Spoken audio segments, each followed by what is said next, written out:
बाबर और मुगलिया सल्तनत को आज के हिंदुस्तान में एक विलन की तरह पेश किया जाता है। आपने अभी तक सिक्के का सिर्फ एक ही पहलू देखा है और बार बार देखा है।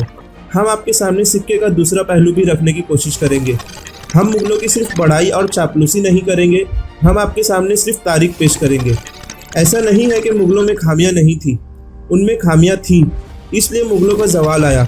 बल्कि कई मुगल तो इस हद तक जा पहुंचे थे कि वो अपने ईमान से दूर हो चुके थे। लेकिन हम अपने सभी वीडियो में मजहब पर नहीं बल्कि हिस्ट्री और फैक्ट्स पर फोकस करने की कोशिश करेंगे। हम हिंदुस्तान के पुराने और नए सच ढूंढकर आपके सामने पेश करेंगे और आपको भी इस बात का यकीन दिलाने की कोशिश करेंगे कि हिंदुस्तान के इतिहास में सिर्फ अंग्रेज़ों की गुलामी का चैप्टर नहीं है, बल्कि हिंदुस्तान का इतिहास एक स्वर्णिम इतिहास है, यानी एक सुनहरी तारीख। अगर हम दूसरे मुसलमान सुल्तानों और मुगलों को एक विदेशी आक्रमणकारी की हैसियत से देखेंगे तो हिंदुस्तान की तारीख में मज़ीद 600 सालों की गुलामी जुड़ जाएगी। लेकिन हम उन्हीं मुगलों को एक हिंदुस्तानी होने की नज़रिए से देखेंगे तो याद रहे कि मुगलों के दौर में वर्ल्ड जीडीपी का 1/4 हिस्सा मुगलिया सल्तनत ही प्रोड्यूस किया करती थी। आज के दौर में जब हिंदुस्तान की जीडीपी माइनस में चल रही है तो ये बात हम हिंदुस्तानियों के लिए बासे फ़ख्र है कि 200 सालों तक वर्ल्ड जीडीपी का 25% हिस्सा हम कंट्रीब्यूट किया करते थे। ये तो सिर्फ एक पहलू है। आप हमसे जुड़े रहे, बेशक आप अपने हिंदुस्तानी होने पर फ़ख्र महसूस करने लगेंगे।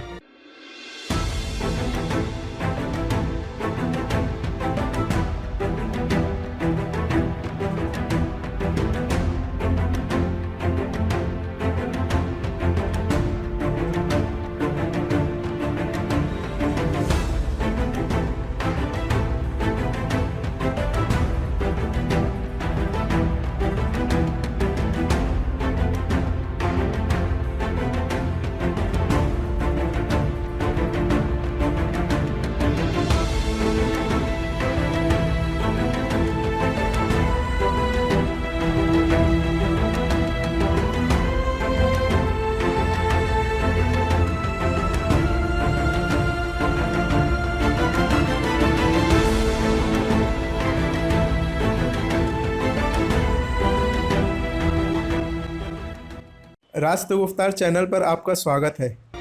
मुगलिया सल्तनत का बानी कौन था? ज़हीरुद्दीन मोहम्मद बाबर। बाबर का जन्म 14 फरवरी 1483 को अंदीजान में हुआ, जो आज के उज़्बेकिस्तान में पड़ता है।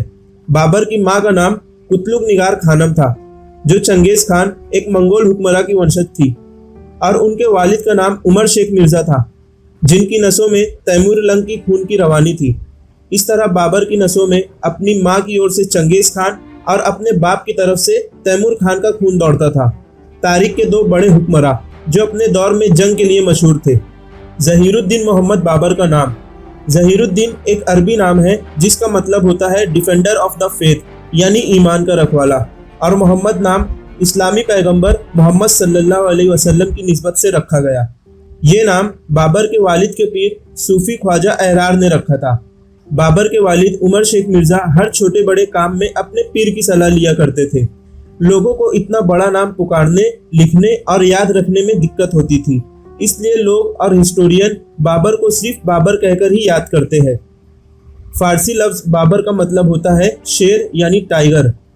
हर बादशाह या राजा की तरह बाबर ने भी तख्त नशीन होने के बाद बादशाह, सुल्तान आज़म, हुक्कानुल मुकर्रम और बादशाह गाजी जैसे टाइटल्स अपने नाम के साथ जोड़ लिए। दोस्तों, ये तो बाबर का सिर्फ एक इंट्रोडक्शन वीडियो है। हम बाबर और मुगलों से जुड़े बहुत से वीडियो आगे लाने की कोशिश करेंगे। हमारे चैनल पर पहले से ही मुगलिया सल्तनत से जुड़े हुए कई वीडियोस मौजूद हैं, आप यहाँ क्लिक करके उन्हें देख सकते हैं। और हमारे चैनल पर नए हैं तो चैनल को सब्सक्राइब करना ना भूलें।